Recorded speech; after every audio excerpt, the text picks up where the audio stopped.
안녕하십니까. 프랜차이즈 시스템 두 번째 시간 11차시 2강을 시작하겠습니다.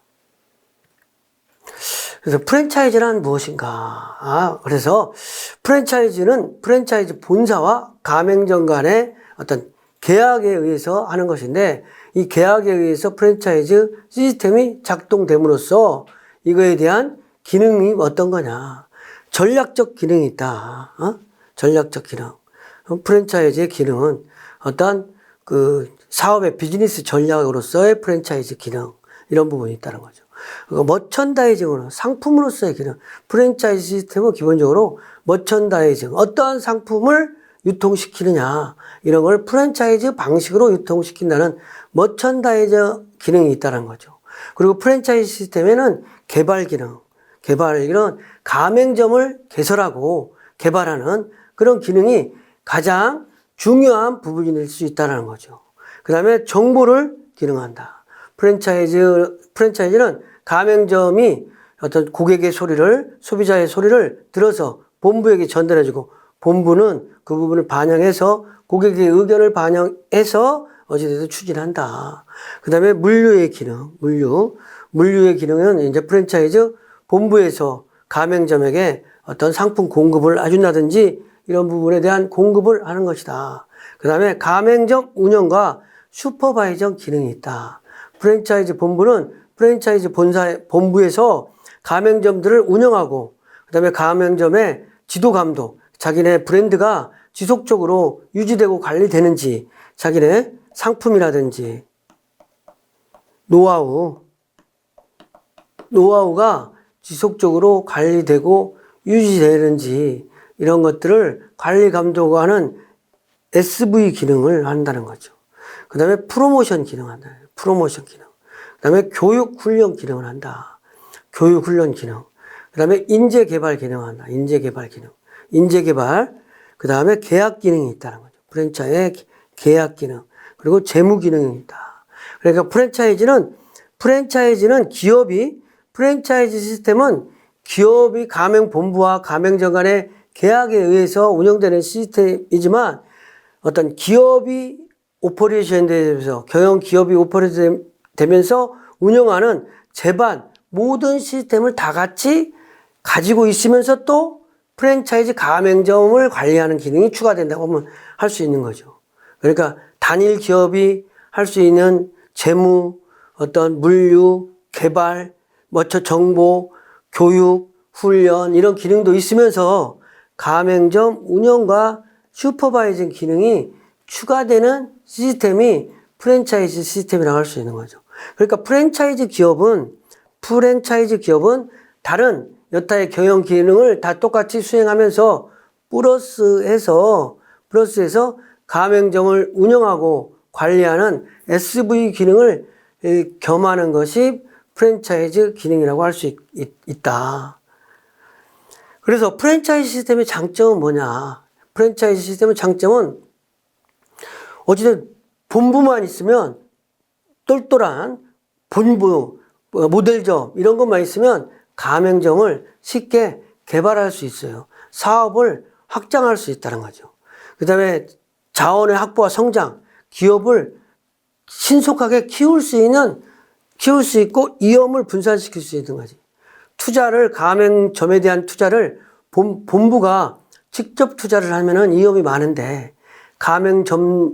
점주들하고 공동으로 계약에 의해서 가맹점에 대해서는 가맹점에서 점주가 투자를 하니까, 그런 부분을 운영하면은 프랜차이즈가 위험을 해소시킬 수 있다는 거죠. 프랜차이즈. 그 다음에 프랜차이즈의 단점은 뭐냐? 프랜차이즈의 단점은 가맹본부와 가맹점 간에 갈등이 일어날 수 있다. 항상 있는 건 아니지만 가맹본부와 가맹점 간에 갈등이 혹시 일어날 수도 있다라는 거죠. 그렇죠? 그러면 갈등이 있고 기회주의와 무임승차, 무임승차가 되는 한편에서 어쨌든 무임승차 역할을 가맹본부는 본부대로, 가맹점은 가맹점대로 어떤 역할을 해야 되는데, 그 역할을 하지 않고 한편에서만 일을 하고 한편에서는 안 하면 무임승차가 될 수 있잖아요. 무임승차를 해서 계속할 수만 있으면 그게 가장 좋은 방법인 거지. 근데 무임승차를 해서 계속할 수가 없으면 그게 문제가 있는 거죠. 그다음에 과소투자, 응? 그다음에 지적재산권의 침해 우려가 있을 수 있다. 어쨌든 가맹본부와 가맹점 간의 계약에 의해서 운영이 되는 거니까 프랜차이즈 시스템은 장점과 단점을 다 같이 가지고 가는 거죠. 다 같이 가는데 장점이 훨씬 많이 있을 수 있다. 특히 이제 장점은 가맹점주 입장에서도 장점이 있는 거예요. 자기가 특별한 경영에 대한 노하우 없어도 어떤 프랜차이즈 본사의 상품에 대한 노하우 이런 거를 쉽게 전수받아서 내가 사업을 할 수 있잖아요. 내가 어떤 직장 생활을 35년 다른 분야에서 종사를 해서 일을 했다가도 전혀 다른 분야의 프랜차이즈 사업은 할 수 있다라는 거죠. 내가 자본만 투자하면 프랜차이즈 본부의 노하우를 그대로 전수받아서 내가 오퍼레이션만 하면 되니까 내가 관리자로서의 관리 능력만 있다면 프랜차이즈 가맹점을 개설해가지고 내가 프랜차이즈 본사의 능력을 그대로 어떤 본부의 노하우를 구현할 수 있잖아요. 그러면 어떤 적은 자본으로 어떤 내가 노하우가 없어도 사업을 개시할 수 있다는 면에서 프랜차이즈는 상당히 좋은 시스템일 수 있는 거죠. 그래서 어떤 단점도 있지만 프랜차이즈 본부와 가맹점 입장에서 상당히 장점이 많은 시스템이 프랜차이즈 시스템이라고 할 수 있는 거겠죠.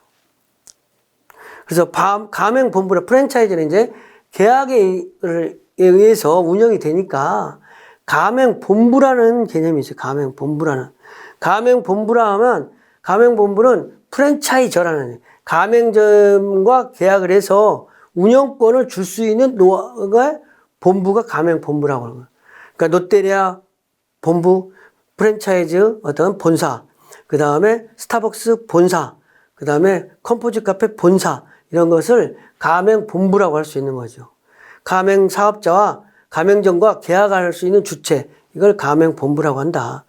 이거 가맹본부가 되기 위해서는 특별한 노하우 및 브랜드 정체성과 운영 시스템이 구축되어 있는 프랜차이즈 시스템이 있어야 된다는 거죠. 나만의 독특한 시스템이 없이는 가맹본부가 될 수가 없는 거죠. 그 다음에 가맹점에 대한 지원과 교육 통제 역할을 수행하는 조직이 된다. 가맹점에 대한 지원과 교육 통제의 역할을 수행하는 조직으로서 어떤 가맹본부라는 개념이 있다는 거죠. 그러니까 프랜차이즈는 가맹점이 있어야 가맹본부와 계약에 의해서 운영이 되는 거지만 가맹본부가 없이는 아무것도 안 되는 거죠. 그래서 가장 중요한 거는 프랜차이즈는 가맹본부가 되는 거죠.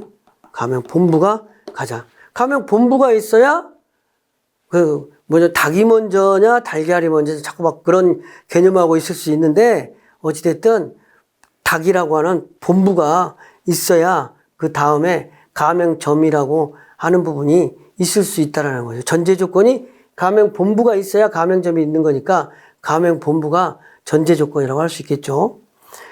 그러면 가맹본부는 무엇을 먹고 사느냐? 가맹본부는 어떤 수익 구조를 했느냐? 이런 부분에 대해서 좀 가맹본부의 수익 원칙은 가맹비. 가맹비는 가맹점에서 계약을 할 때 뭐 1,000만 원이면 1,000만 원, 500만 원이면 500만 원. 근데 뭐 100만 원짜리 가맹점들도 좀 있더라고요. 그래서 요즘에는 이제 우리 주위에 사업이 어찌됐든 아이스크림 무인점포, 세탁방, 무인 세탁소, 뭐 이런 데도 다 프랜차이즈 구조로 일어나니까 그런 데서도 어떤 가맹비를 받는데 이제 그런 데는 보통 이제 가맹비가 어떤 치킨집이라든지 뭐 이런 뭐 편의점 이런 본사들은 가맹비가 보통 1,000만 원 계통인데 영세한 프랜차이즈 같은 경우는 100만 원도 있고 500만 원도 있고 그런 걸 볼 수 있어요. 그게 이제 계약을 하게 되면 본사에 가맹비로 지불하는 거. 그거는 이제 어떤 본사의 수익인데 이거는 가맹본부가 가맹비로 받은 수입은 바로 가맹비를 쓸 수 있는 건 아니에요. 이거는 이제 공정거래에서 예치하도록 돼 있어요. 예치. 조금 가맹본부의 돈은 가맹점으로부터 받은 돈을 그러니까 전자상거래에 의해서 받은 돈을 거래가 종료될 때까지 에스크로 제도라는 거에 써가지고 사용하지 못하게 하잖아요. 그런 거와 같은 유사한 건데 가맹비는 바로 어떤 운영비로 사용하지 못하도록 하는 장치를 하고 있어요. 그 다음에 사용료라는 게 있다. 이건 로열티, 이거는 상품 공급의 대가로 한다든지 매출의 대가를 매출액의 1%로 하다든지 상품 공급액의 특정 퍼센트로 한다든지 사용료를 지불하는 거다. 그리고 이제 보증금은 이제 상품에 대한 보증금 이런 거 있었잖아요. 롯데 슈퍼 만약에 가맹점을 한다면 롯데 슈퍼 가맹점을 한다면 롯데 슈퍼로부터 상품 공급을 공급받잖아요. 그럼 상품 공급에 대한 상품대를 월말 마감해서 지불한다든지 이럴 때 월말 마감해서 상품대를 지급을 하기 때문에 그 부분에 대한 롯데 슈퍼 입장에서는 그거를 못 받을 수 있는 위험 채권이 생길 수 있잖아요. 그런 면에서 보증금을 거르라고 그래요. 그런 부분이 이제 보증금이 될 수 있는 거지. 그 다음에 교육비는 이제 프랜차이즈 본부의 가맹 사업자에 대한 교육 훈련비. 물론 이제 가맹점을 개설할 때 주로 교육을 많이 시키는 거죠. 그 다음에는 이제 유주관리 보수교육 이런 것도 있겠지만, 그다음에 광고 분담금, 마케팅, 광고, 홍보, 판촉을 본사에서 하지만 이 부분 같은 경우에 많은 부분이 가맹점으로부터 받은 거를 가지고 가맹점에서 광고를 해요. 그래서 가맹점주들이 가맹본부에서 로열티도 받고 그러니까 가맹본부에서 광고를 해야 되는데 왜 우리에게 걷어가지고 광고를 하느냐. 그런 부분에 의해서 이의 제기를 하고 상당히 불만의 목소리를 잇는 것도 있어요, 사실은. 근데 이런 부분이 광고 분담금이 어찌됐든 있을 수 있다라는 거죠. 이런 것이 수익하면 안 되는 거지. 근데 거기에서 일정 부분 다 쓰지 않고 걷어가지고 남길 수 있잖아요. 그 교육비도 남길 수 있고, 자기 마진, 이익률, 어차피 이런 거를 남길 수 있다라는 거죠. 그 다음에 인테리어 설비비 같은 경우는 이제, 공정거래위원회에서도 좀 특별하게 관리를 하고 있어요. 이런 부분은 어찌됐든 부당한 압력에 의해서 인테리어를 하게 한다든지, 어찌됐든 바꾸게 한다든지 이런 부분은 공정거래법에 의해서 제재될 수도 있는 상황이기 때문에 거기하고도 관계가 되지만 어찌됐든 인테리어 설비, 이런 부분은 본부의 수입 구조와 연관될 수 있는 거죠. 자기가 계열사를 통해서 할 수도 있고, 인테리어를 아니면 자기 지인에게 인테리어를 시킬 수도 있고, 그래가지고 또 여기에 잘못하면 비자금을 조성하는 어떤 통로도 될 수 있고, 뭐 여러 가지가 있기 때문에 어쨌든 여기는 인테리어 비도 수익 구조 일부다. 그리고 초도 상품비, 상품 공급에 따른 이익률, 이런 부분들이 다 어떤 가맹본부의 수익 구조로서 일부 역할을 할 수 있는 거죠. 그래서 가맹본부의 수익은 가맹비, 사용료, 보증금, 교육비, 광고 분담금, 인테리어, 초도, 상품 공급 마진, 뭐 여러 가지 여타 활동들에 대해서 다 이익이 날 수 있는 여지가 있다. 그래서 본부는 상당히 선한 마인드를 가지고 상생한다는 측면으로 가맹점을 대해야지, 그렇지 않으면 이렇게 많은 부분에 대해서 수익을 어떤 창출하려고만 하다 보면 가맹점주들의 어떤 불만이라든지 가맹점이 늘어나지 않는 요인이 또 될 수도 있는 거예요. 그래서 일반적으로 이제 조직은 이런 일들을 하고 수익을 내기 위해서는 가맹본부의 일반적인 조직 구성, 가맹본부는 조직과 업무가 있겠죠. 또 가맹본부가 해야 되는 업무를 설명하기 전에 먼저 조직을 한번 설명해 보는 거예요. 가맹점은 그 프랜차이즈 사업을 하면은 가맹점을 개발하는 조직, 관리하고 개발하는 조직이 있을 수 있는 거죠. 이런 조직이. 근데 이런 거를 외부에다가 영업 대행 이렇게 시키는 사람들도 있어요. 근데 그런 부분은 바람직스럽지 않은 가맹 본부가 될 수 있는 거고, 마케팅, 상품, 디자인, 구매, 경영기획, 인사, 재무, 총무는 이거 일반적인 회사에서 다 할 수 있는 어떤 일이라고 할 수 있겠죠. 일반적인 회사에서도 다 이런 일을 어쨌든 프랜차이즈 회사가 아니라도 다 이런 부문이 있잖아요. 그리고 가맹점에 관계되는 부문이 있는 거죠. 그래서 가맹점은 특별히 가맹점 개발과 관리와 가맹점을 SV하는 그런 조직들이 있는 거죠. 그래서 가맹본부의 업무 기능으로는 가장 중심축이 기획 업무, 인사총무, 교육훈련 업무로 됐다. 기획 업무는 뭐냐? 중장기 사업에 대한 가맹본부의 사업계획도 있지만 가맹점에 대한 사업계획이자 상품계획, 가맹점의 비전 이런 걸 수립하는 거죠. 그래서 신규 사업 입안 계획, 경영 실적 분석 이런 것들이 다 어떤 일반 회사에서 하는 기획 업무를 다 가맹본부에서도 기획 업무를 한다고 보면 되겠어요. 그 다음에 인사총무 업무, 이것도 이제 가맹 프랜차이즈에서만 있는 건 아니죠. 인사총무 업무라고. 근데 특히 교육훈련 업무는 특히 중요해요. 가맹점에서 여기는 별표를 하나. 가맹본부 업무 중에서는 교육훈련. 왜냐?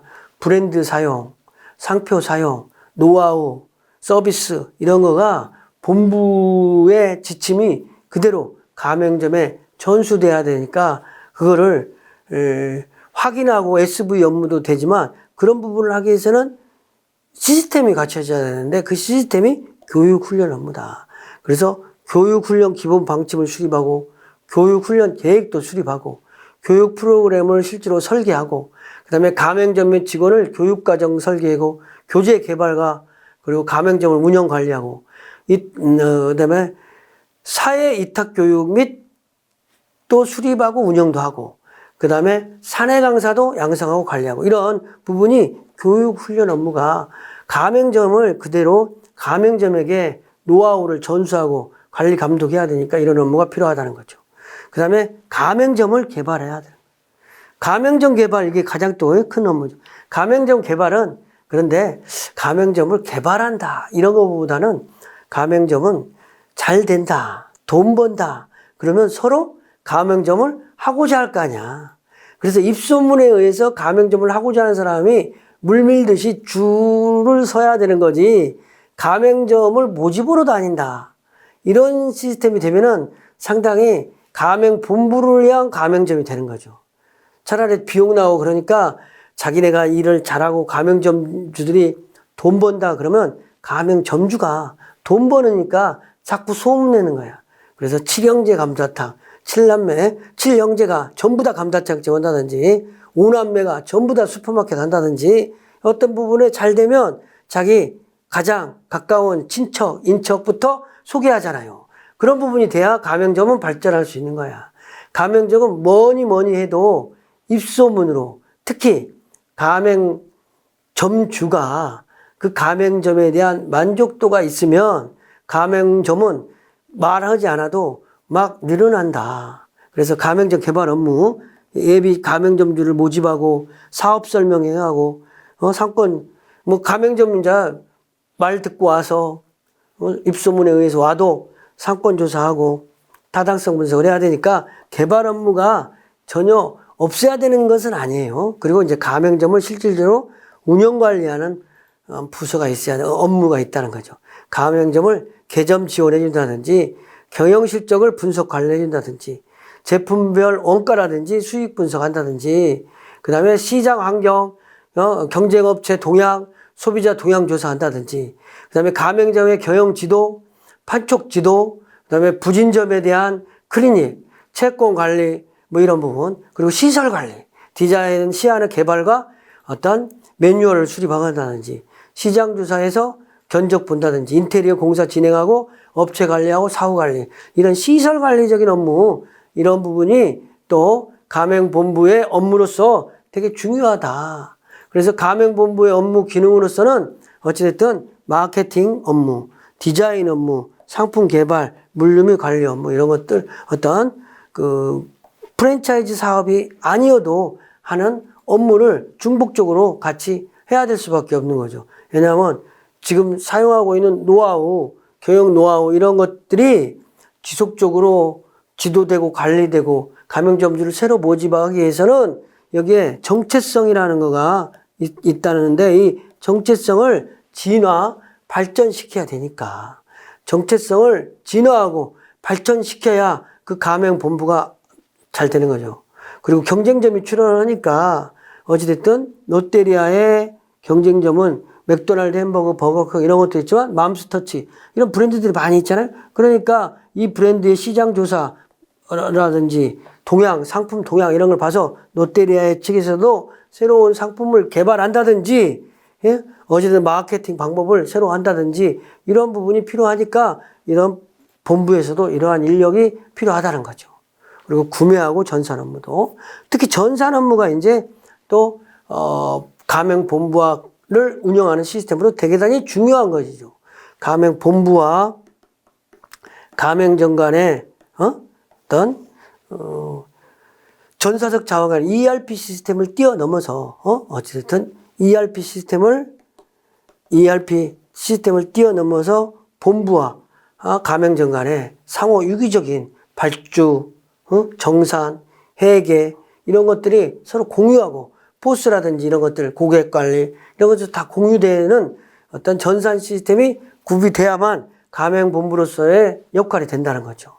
그래서 가맹본부는 시스템 사업이다. 프랜차이즈는 그래서 프랜차이즈라고 하지 않고 프랜차이즈 시스템 이렇게 말해요. 그래서 프랜차이즈는 시스템 사업이다. 그래서 시스템이 무슨 시스템이냐? 시스템이 표준화된 시스템. 표준화. 본부 어느 가맹점을 가도 다 동일한 시스템이라는 거죠. 어느 가맹점을 가도. 그리고 단순화해야 되는 거예요. 가맹본부나 가맹점이 좀 단순화해야 되지. 가맹점주들은 사실은 조금 열악하잖아요. 열악해. 그 열악한 사람이 어쨌든 장사하는데 고객 중심적으로 시간을 할애하고 노력해야지 전산이 복잡하다든지 업무를 배워야 될 게 너무 많으면 안 되니까 심플하게 하는 거죠. 그 다음에 전문화 및 분업화를 한다. 이런 부분이 기반된 가맹본부의 시스템이 있어야 가맹본부로서 역할을 한다. 그 다음에 시스템의 표준화, 고객이라든지 서비스의 표준화, 어느 점포를 가봐도 똑같은 느낌을 받을 수 있어야 된다는 거죠. 그래서 자기 상품을 그래서 이런 거 있잖아요. 최선당 같은 경우에 샤브샤브예요. 샤브샤브인데 고기라든지 야채, 육수 뭐 이런 걸 시포메트하고 끓이는 거잖아요. 근데 야채 같은 경우에 잘못하면 동네에서 내가 사는 게 더 싸다 이렇게 할 수도 있잖아요. 그래서 그런 부분에 대한 표준화된 재료 이런 거를 가맹점에서 내가 구매하지 않고 본부에서 사는 게 더 싸다, 더 확실하다, 더 좋은 상품을 저렴하게 산다 이러한 믿음이 있을 정도의 관리가 돼야 된다는 거죠. 그래서 또 가격도 표준화되고 포맷의 표준화, 디자인의 표준화, 점포 운영의 표준화. 점포 운영의 표준화가 가장 또 시급한가요? 어느 점포를 가도 그게 똑같아야지. 파리바게트에 어떤 도곡점을 가도 노원역점을 가도 똑같은 상품을 파리바게트가 일어나야지. 예? 그렇죠? 그래서 이제 파리바게트 같은 경우에도 똑같은 부분을 하는데 제품을 이런 부분이 있어요. 내가 한 가지 예를 들면 파리바게트가 상품 공급을 해서 파리바게트 점포에서 다 완제품을 팔게 하게 되면은 무슨 문제가 있냐면 신선도가 떨어지잖아. 그죠? 신선도 떨어질 수 있죠. 또 어떤 게 많이 팔릴지 몰라고 재고가 남을 수도 있어요. 그래서 파리바게트는 상품 공급을 생지로 하잖아요. 생지로 해서 점포에서 마지막 단계인 오븐에 의해서 상품화를 하는 거지. 그러면 재고를 필요한 양만큼만 그 점포에서 필요한 양만큼만 상품화를 하기 때문에 재고도 전략할 수도 있고 또 표준화가 되는 거지. 동일한 생지를 사용하기 때문에 모든 점포가 표준화가 되어 있잖아요. 그래서 그 점포가 운영될 수 있다는 거죠. 그런 것처럼 프랜차이즈는 어떤 점포 운영의 표준화가 있어야 되는 거예요. 점포 운영의 표준화. 그 다음에 예상 투자 금액과 예상 매출 산정의 표준화. 물론 가맹점을 하게 되면 어떤 평수 대비 투자비는 딱 정해져 있어요. 많은 부분이. 근데 이제 보증금이 천차만별이잖아요. 또 권리금이 천차만별이잖아. 이것 때문에 투자비가 얼마 들어갈 거다 이렇게 말하기는 상당히 문제점이 있어요. 어떤 가맹점 사업을 프랜차이즈 사업을 하는데 보증금이 변수가 많고 보증금, 임대료 변수, 특히 보증금과 월 임대료 변수가 많고 그러면 보증금은 투자비잖아요. 그 투자비, 그 다음에 권리금에 대한 부분이 천차만별이잖아요. 장소에 따라서. 그래서 프랜차이즈는 어떤 금액이 얼마 들어갈 거다 이렇게 예상되는 투자비가 상당히 어려운 점이 있어요. 어려운 점이. 그리고 특히 또 예상 매출액을 내부적으로만 이용하지 가맹점을 새로 하는 사람한테 여기서 오픈하면은 얼마 팔겠다고 알려주는 순간 어떤 문제가 돼요? 그 매출보다 자기가 장사를 못해서 매출 안 나와도 본부 책임인 거야. 그죠? 자기가 장사를 잘못해서 안 나와도 본부가 나온다고 그랬는데 안 나오는 거가 될 수 있는 거지. 그러니까 예상 매출액은 본사에서 가맹점한테 제시해 주는 게 아닌 거죠. 그렇죠? 그렇잖아요. 누가 봐도 장사를 했어. 문을 열어봤어. 그럼 무조건 이익 나는 거잖아. 예상 매출액을 하면. 근데 안 나왔을 때 그 책임을 누가 지을 거냐. 이 문제하고 관련되는 거예요. 바로 100% 분쟁의 소지가 되는 거야. 본부에서는 뭐라고 그래요? 가맹점이 영업을 잘못해서 장사를 못하는 거지 우리 시스템이 잘못됐다가 안 해. 근데 가맹점주 입장은 뭐라고 그러는 거야? 시스템대로 내가 했는데 장사가 안 되는 거니까 본사에서 예측을 잘못해가지고 내가 사업이 안 되는 겁니다. 이렇게 이야기를 할 거라고. 그래서 어찌됐든 중요한 거예요. 가맹본부의 관리 시스템은 이제 경영 전략, 마케팅, 정보, 점포 개발, 점포 운영, 물류 관리, 경영 관리, 인재 개발 이런 기업의 많은 시스템을 같이 공유해서 쓰는 거죠. 어쨌든 공유할 부분을 공유하고 그래서 가맹본부 인사 시스템을 가맹점에 공유하지는 않겠지. 그렇지만 어떤 발주 시스템이라든지 재고 관리 시스템이라든지 이런 거는 본부와 가맹점 간의 연동에 의해서 정보 공유를 통해서 그걸 보고 발주를 한다든지 이런 부분을 할 수 있도록 서로 연동하는 거겠죠. 그 다음에 가맹점 운영의 표준화는 어떤 거가 표준화냐. 영업시간 표준화.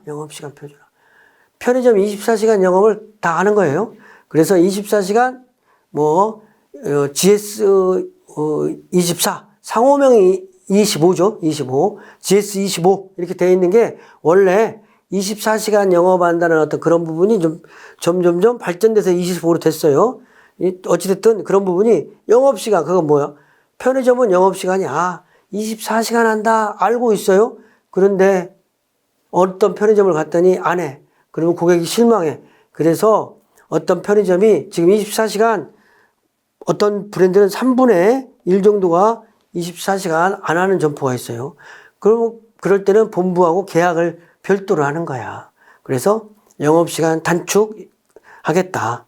효율도 없는데 24시간 편의점 문 열어놨더니 고시 공부하는 알바 학생이 계속 고시 공부만 하고 있으면 인건비만 나가고 고시 공부하는데 도움만 주잖아요. 그러니까 그러지 않도록 실제로 손익을 따져봐가지고 본부도 이익이고 가맹점포도 이익인 점포에 대해서만 24시간 영업을 해야 되겠지. 그러니까 영업시간을 일반적으로 하지 않고 좀 탄력적으로 지금은 조정하고 있는데 어떤 영업시간이 표준화가 돼야 되는 거죠. 그래서 또 다른 영업시간 같은 경우도 다 10시에 문 연다든지 9시에 문 연다든지 그렇게 하고 있는 것이라고 할 수 있겠습니다. 그 다음에 인원 편성, 판매 촉진, 고객 관리, 품질 관리, 서비스 관리, 청결 관리, 직원 교육, 매출 및 비용 관리, 수발주 관리 이런 것들이 표준화가 돼야 하는 거예요. 그래서 GS에 아르바이트를 하더라도 삼성점에서 아르바이트를 한 학생이 다른 마들역점에 가서 아르바이트를 해도 전혀 손색이 없을 정도 되는 거지. 어느 점포나 다 표준화가 돼 있으니까. 그래야 어찌됐든 고객들도 그렇게 느끼는 거지. 고객이 그렇게 느끼기 위해서 표준화하는 거예요.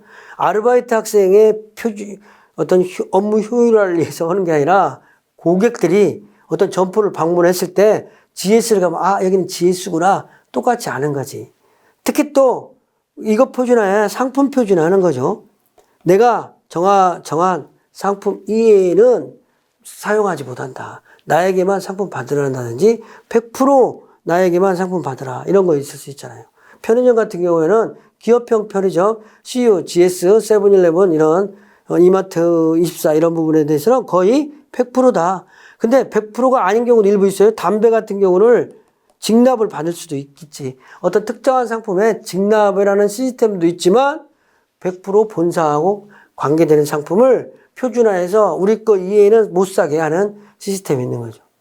그리고 이제 일부 이제 어떤 사입이 가능한 품목이 있을 수 있어요. 프랜차이즈를 하는데 100% 못 사게 하지는 않아요. 어떤 말이냐면 상추 같은 거 이런 거를 동네에서 사는 게 100% 더 싼데 본부 상추 쓰라고 한다. 이럴 때 가맹점주에게 어떤 특별한 일이 있을 때 사게 해준다면 상추는 동네에서 살 수 있는 거죠. 그런 부분으로 어떤 재량권을 주는 경우도 있다는 거죠. 그래서 가맹점 운영에 있어서 가맹본부와 가맹점의 유기적인 협조. 이게 중요한 거예요. 그래서 뭐냐. 슈퍼바이저가 점포에 방문했을 때 못 오게 한다든지 우리 점포 내가 사업하는데 왜 우리 사업장에 들락거리냐. 못 오게 한다. 이러면 안 되는 거예요. 슈퍼바이저의 점포 방문이라든지 공식적인 점포 점검. 슈퍼바이저의 점포 방문 시간. 이 방문 시간 같은 경우는 이제 본사에서도 관리를 하는 거예요. 본사에서도. 왜냐면 슈퍼바이저들이 몇 명 없을 때는 관계가 없는데 슈퍼바이저가 200명, 300명 된다. 200명, 300명의 근무를 감독해야 되잖아요. 그러면 슈퍼바이저가 어떤 특정한 점포에 가서 카드를 대면 그 카드에 의해서 본부로 이 전송이 되는 거지. 우리 슈퍼바이저 누가 그 가맹점에 도착했다. 그 다음에 또 나올 때 어떤 인식하고, 그럼 우리 슈퍼바이저가 몇 시부터 몇 시까지 어느 가맹점에 근무했다. 이런 부분이 나올 수 있잖아요. 그런 것들이 서로 본부는 본부대로, 가맹점은 가맹점대로, 가맹점은 슈퍼바이저가 집만 되는 게 아니라 우리 점포를 효율적으로 운영하고 효율적으로 관리하는데 어떤 본사의 역할이 되게 중요한 거지. 그래서 그런 부분. 그 다음에 가맹점 관심사에 대한 슈퍼바이저 반응과 문서화 정도. 이런 것들이 서로 유기적으로 돼야 되는 거죠. 그리고 슈퍼바이저들이 대부분 가맹점에 애로사항 이런 걸 청취해가지고 문서 만들고 이런 부분은 가맹점주가 잘 못하잖아. 그렇죠? 잘 못하잖아요. 그러니까 그런 부분을 대행해주기도 많이 해요. 그래야 또 역할을 하는 거지. 그리고 긴급 사태에 대해서 슈퍼바이저가 반응을 한다든지 전반적으로 슈퍼바이저가 가맹점 성공에 기여하는 정도와 영향력이 상당히 있어요. 그래서 슈퍼바이저를 잘 활용하면은 가맹점이 성장할 수 있는 거야. 내가 가맹점을 하는데 본사의 슈퍼바이저를 나를 귀찮게 하는 사람, 나를 관리 감독하는 사람 이렇게 이해하지 않고 나에게 협조해 주는 사람, 나에게 도움을 주는 사람 이렇게 이해하면 되게 좋은 거지. 그러면 발전할 수 있는 거예요. 그래서 가맹사업 공정화에 대한 법률이라는 게 있어요. 가맹사업 공정화에 관한 법률로서 지배를 받아요. 법률. 프랜차이즈 사업에 대한 법률이라고 하면 돼요. 이건 뭐냐. 가맹사업이 지속적으로 베이비부머들의 은퇴하고, 또 가맹점 브랜드가 많아지고, 또 1억 원 이하의 자본금으로 창업이 가능하고, 그러니까 많은 소상공인들이 창업하는 루트로서 프랜차이즈, 그 다음에 베이비부머의 제 은퇴로서의 프랜차이즈, 청년 창업자, 소자본으로 가능한 여러 가지 요인에 의해서 상당히 소상공인들이 많아지고 있다는 거지. 이런 부분이 프랜차이즈 영역이에요. 그래서 이런 부분을 관리하고 감독학을 효율적으로 하기 위한 부분이 가맹사업 공정화에 대한 법률이라는 거죠. 그래서 가맹사업법은 공정한 질서를 확립하고 본부와 가맹사업자 간의 대등한 지위에서 상호 보완적인 관계와 균형이 있는 발전이 있도록 지원하는 법인데, 가맹본부가 가맹자로 하여금 상표라든지 서비스, 상호, 간판, 그 밖의 영업 지표를 사용하여 일정한 품질 기준이나 영업 방식에 따라서 상표, 서비스, 용역 등 같은 방법으로 판매하도록 경영 및 영업 활동에 대한 통제, 교육 등을 지원하는 거다. 그리고 가맹본부는 사업과 관련하여 가맹점 운영권을 부여하는 사업자다. 그다음에 가맹사업자는 가맹사업과 관련하여 본부로부터 운영권을 부여받은 사업자다. 이런 부분이 이제 다 용어에 대한 정의 이런 것들이 됐다. 그래서 가맹본부, 가맹사업 거래 기본 원칙은, 기본 수칙은 뭐냐? 가맹본부 입장에서는 가맹사업 성공을 위한 사업 구상을 지속적으로 해야 된다는 거죠. 상품 용역이라든지 서비스 관리 등 품질 향상과 판매 기법을 개발해서 지속적으로 노력하고, 가맹사업자에 대한 합리적인 가격과 비용, 점포 설비와 장비 설치, 용역을 공급하고, 가맹사업자의 경영 및 노하우, 영업활동에 대한 지속적인 조언과 지원을 해야 되고, 그 다음에 계약 기간 중에 가맹자의 영업지역 안에서 직영점을 설치하거나 유사한 업종의 가맹점을 설치하는 행위를 금해준다. 그래서 분쟁 해결을 위해서 가맹사업자와 지속적인 대화, 협상을 위해 노력한다. 이런 류의 활동을 한다는 거죠. 그 다음에 가맹점 사업자가 준수해야 될 사항. 가맹본부는 그렇지만 또 가맹점 사업자도 어떤 일을 해야 되느냐. 가맹점 사업자도 가맹점 사업소의 본부의 통일성이라든지 본부의 명성을 지속적으로 유지하기 위해서 노력을 해줘야 된다는 거예요. 네? 본부의 노하우를 훼손시키면 안 되는 거지. 본부가 일정 규격에 있는 상품을 우리가 변형시켜가지고 우리가 어떤 훼손시켜서 본부의 이미지를 훼손시키면 안 된다. 그래서 가맹본부와 공급 계약과 수요 창출에 필요한 적절한 재고 유지와 상품 진열 등을 제공해야 된다. 그 다음에 가맹본부가 상품 및 서비스 용역에 대해서 제시한 품질 기준을 준수해야 한다. 그러니까 SV 활동을 통해서 지시받은 것을 준수한다는 거죠. 품질 수준이 높은 상품 및 용역을 구입하지 못할 경우에는 가맹본부가 제공하는 상품, 용역 서비스 등을 그대로 사용해야 된다. 그리고 가맹본부는 사업장의 설비, 외관, 운송 수상 등 적절한 기준을 준수해야 된다. 그리고 특히 취급 상품이나 용역 등 영업활동을 변경하는 경우 본부와 사전협의를 해야 된다. 사전협의. 상품 및 용역, 판매에 관한 회계장부 등 본부와 통일된 경영, 판매 전략 수립에 필요한 자료를 유지하고 제공한다.